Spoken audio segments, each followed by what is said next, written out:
Ora, Bolsonaro, no seu governo, o povo comia picanha ou não? O povo tomava café, diga aí, Bolsonaro e comia ovo? Pô, Lula, eu não me lembro, cara, se o povo, cara, comia no meu governo picanha, cara, porque no meu governo, cara, eu não prometi picanha, cara, nem prometi ovo, cara, nem prometi café, cara, eu não me lembro, cara.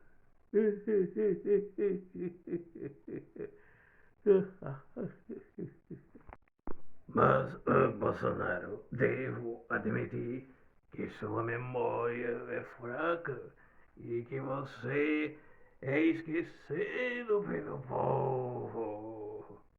Mas,